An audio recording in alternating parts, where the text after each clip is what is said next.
Workbook Lesson in A Course in Miracles, Lesson 50, I am sustained by the love of God.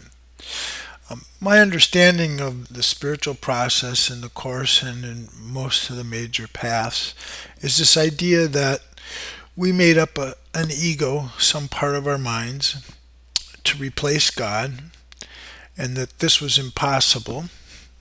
But since our minds are very, very powerful, they were created as a creator, and that they're free, that we've come to believe that this is true. And so now the process is on a conscious level. In our consciousness, we need to make an effort to then have God replace the ego, or love replace the ego.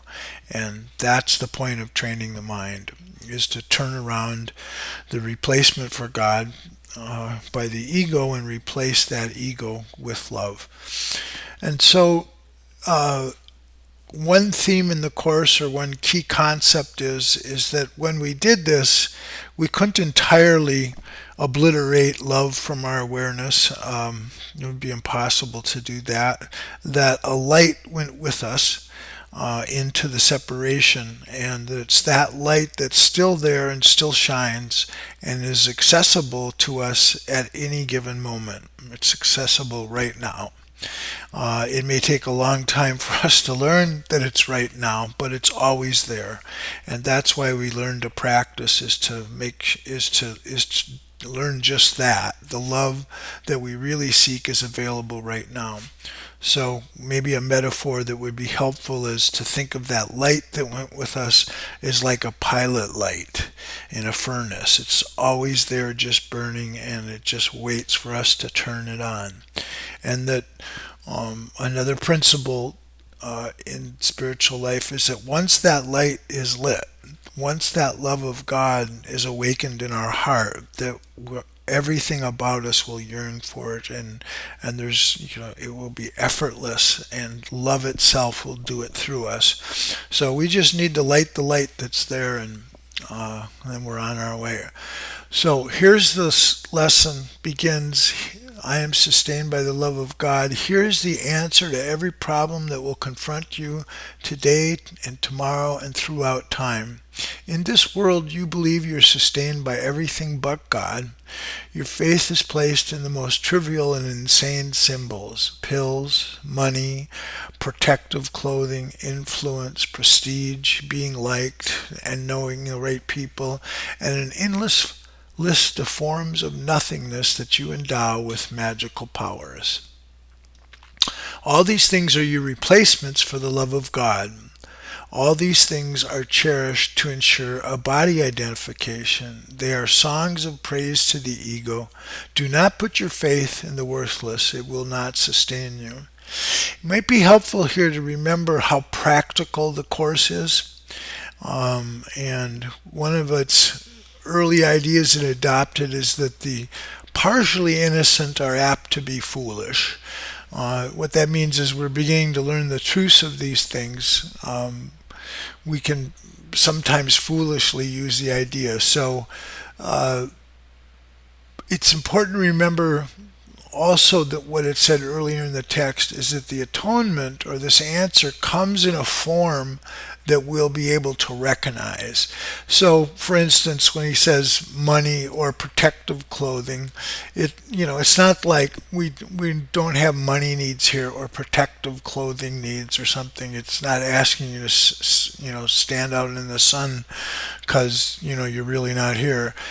That's just not practical, and it's too fearful. So, but what's important to remember is that whatever we need on this level is given to us. Without our efforts, as long as our goal is to find this love of God. And then these things are brought to us because we put them in God's hands and know that whatever we need on this level, money, protection, that we'll get it. But the point is that we're no longer having these things be valuable in and of themselves. They're not replacements for the love of God. They're not They're not there to make us believe we're just a body. They're not songs and praise of the ego. So everything will be there.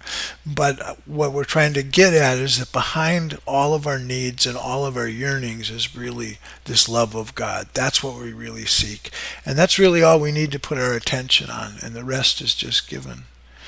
Okay, so only the love of God will protect you in all circumstances. It will lift you out of every trial and raise you high above all the perceived dangers of this world into a climate of perfect peace and safety.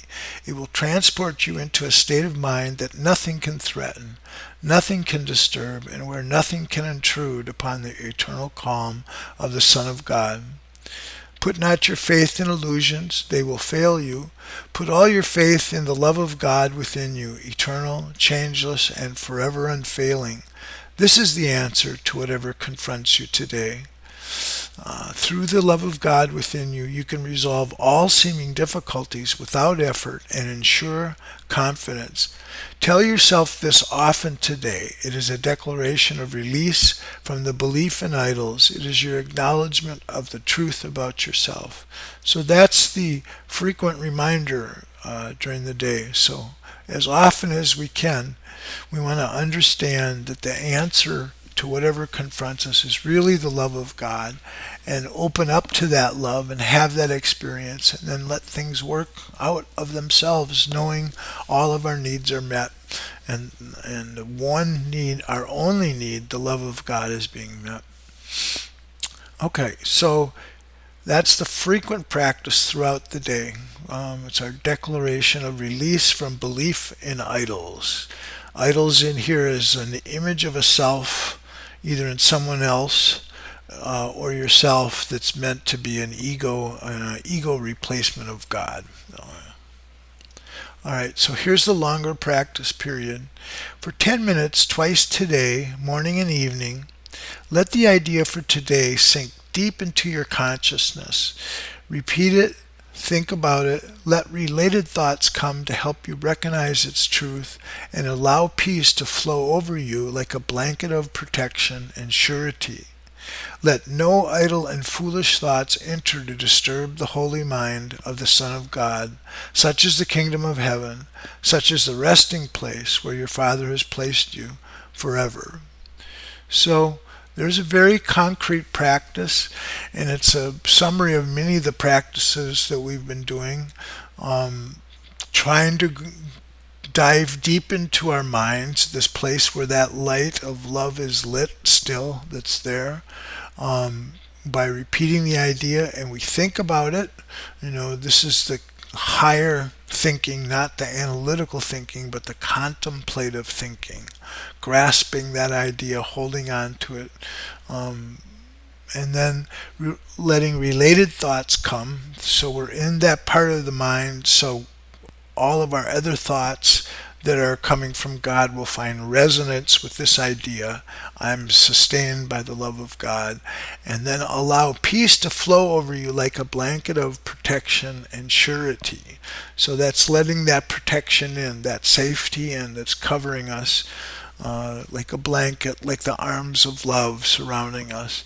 And then here's the other part of the practice, is let no idle foolish thoughts enter to disturb the holy mind of the Son of God. So whenever the ego thoughts are bubbling up, we just dismiss them. We're not going to allow them to attack us.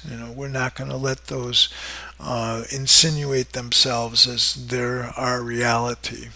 So that's another component of this practice, is not letting those thoughts take hold, and forgiving ourselves when they do. Just being very peaceful with it, but not letting them affect us.